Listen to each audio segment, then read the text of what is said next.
ফুফাতো ভাইয়ের সাথে মাত্র আমার বিয়ে সম্পূর্ণ হলো। কবুল বলার পর মুহূর্তেই আমার হাজবেন্ড মারা যায়। ফুফু আমাকে থাপ্পড় মেরে বলতে লাগলো, তোর জন্য আমার ছেলে মারা গেছে, তুই একটা অপয়া। আমি চাইনি তুই আমার ছেলের বউ হস, কিন্তু ছেলের বিরুদ্ধে যেতে পারিনি। তুই আমার ছেলেকে প্রেমের ফাঁদে ফেলে ওকে মেরে ফেলেছিস। আমি ফুপুর কথার কোনো প্রতিবাদ করলাম না। আমি যেন একটা ঘোরের ভেতর আছি, তাই কারো কথা আমার গায়ে লাগছে না। আমি এখনো বিশ্বাস করতে পারছি না নিহান মারা গেছে। সবাই আমার ফুপুকে টেনে নিয়ে গেল।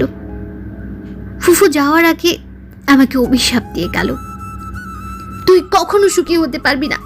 তোর জন্য আমার ছেলে মারা গেছে, আমি তোকে কখনো মাফ করব না। আসরনিকে যখন প্রথম খবরটা দেওয়া হয়, আসরনি তখন তাকে জবাব দিয়েছিল, ইলহানকে গিয়ে বলো আমার সাথে এমন ফাইজলামি না করতে। বিয়ের সময় আমি এরকম ফান পছন্দ করব না। হঠাৎ আসরনির রুমে ওর মা আসলো। আসরনির মায়ের চোখে পানি। আসরনি ভাবল মা হয়তো ওর বিয়ের জন্য কান্না করছে। একটা মেয়েকে অন্যের ঘরে পাঠাতে প্রতিটা বাবা মারই কষ্ট হয়, ওর বাবা মাও তার বিপরীত না। মা এসে আসরনিকে জড়িয়ে ধরে কাঁদতে লাগলো। মায়ের কান্না দেখে আসরনির চোখেও পানি এসে পড়ল। আসরনিকে বলল, মারে, আমাদের সাথে এমন কেন হয়? ইলহানা নেই রে মা, স্ট্রোক করে মারা গেছে। মায়ের কথা শুনে আসরনি যেন পাথর হয়ে রইল, মনে হয় যেন অনুভূতিহীন হয়ে পড়েছে। আসরনির চোখে বিন্দু মাত্র পানি নেই। আসরনির এই অবস্থা দেখে ওর মা বলল, কি হয়েছে মা তোর? কিছু বলছিস না কেন? আসরনি একদম চুপ হয়ে রইল, চোখের পলকও পড়ছে না। আসরনির গালে ওর মা থাপ্পড় মেরে বলতে লাগলো, কিছু বলছিস না কেন? আসরনি, এমন হয়ে আছিস কেন? কিছু বল। ইলহান আর নেই, চলে গেছে আমাদের ছেড়ে। মায়ের কথা যেন আসরনির কান পর্যন্ত পৌঁছাচ্ছিল না। বাকিরাও আসরনিকে অনেক কিছু বলতে লাগলো, কিন্তু কারো কথায় আসরনির মস্তিষ্কের কোনো রিয়্যাক্ট করাচ্ছে না। আসরনি এক ধ্যানে তাকিয়ে আছে।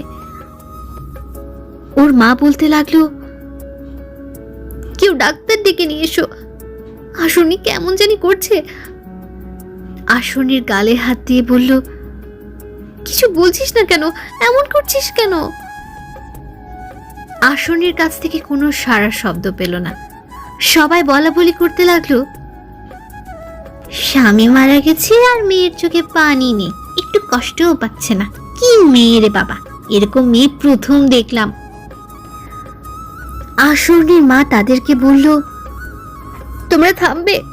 দেখতে পাচ্ছ মেয়েটার কি অবস্থা, তার উপরে তোমরা এরকম বলছো?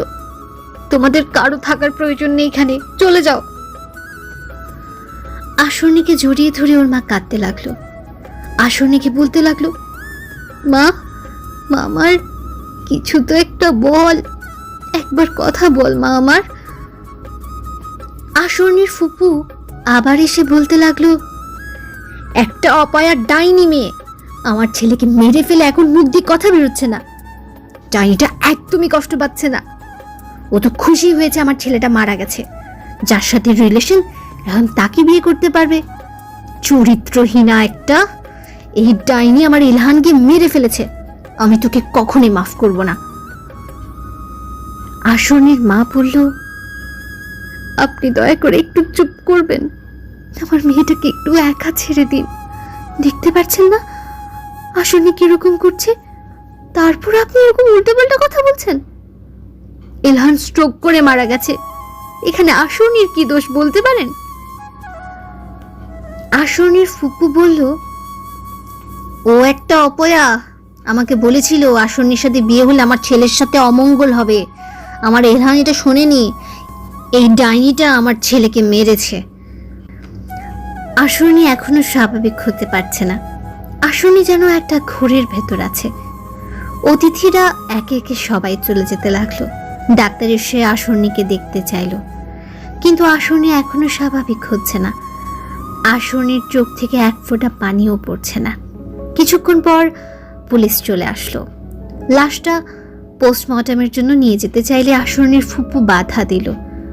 তাদের ছেলেকে এরকম দেখতে চায় না তারা। আসরনির বাবা ফুপা তাদের ক্ষমতা ব্যবহার করে পুলিশকে থামালো। দুই পরিবারই ক্ষমতাশালী, সাথে বিত্তবান। হঠাৎ আসরনি ইলহানের লাশের কাছে বসে হাসতে লাগলো। ইলহানের কানে কানে কিছু একটা বলতে লাগলো। এটা দেখে উপস্থিত সবাই থমকে গেল। আসরনির এরকম আচরণের জন্য কেউ প্রস্তুত ছিল না। আসরনির ফুপু এতে আরো রেগে যান।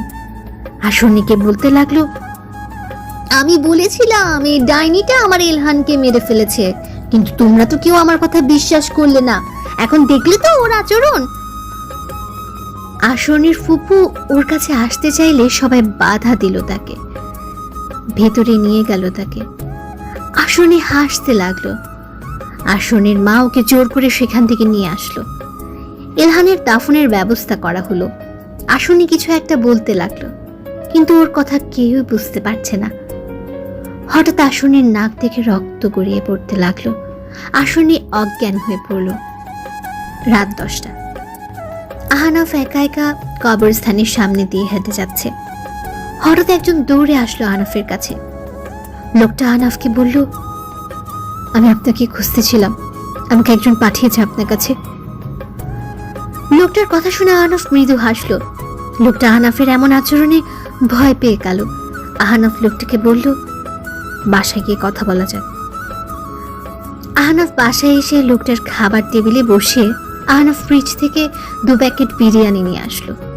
লোকটাকে বলল, রাতের খাবার শেষ করা যাক। বিরিয়ানি আমি নিজ হাতে রান্না করেছি, এমন সুস্বাদু বিরিয়ানি আপনি আর কোথাও পাবেন না।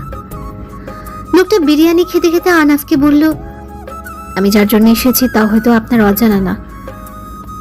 আহনাফ মৃদু হেসে চেয়ার থেকে উঠে ফ্রিজ থেকে আরেকটা প্যাকেট বিরিয়ানি নিয়ে আসলো। আহনাফ ওর খাবারের সামনে সে প্যাকেটটা খুলল। তার ভেতরে একটা মানুষের কাটা মাথা ছিল। আহনাফ ওর প্লেটটার সামনে কাটা মাথাটা রেখে বিরিয়ানি খেতে লাগলো আর লোকটাকে বলল, খাওয়া শেষ করুন স্যার। পরবর্তী পার্ট দেখতে আমাদের চ্যানেলটি সাবস্ক্রাইব করে আমাদের সাথে থাকুন।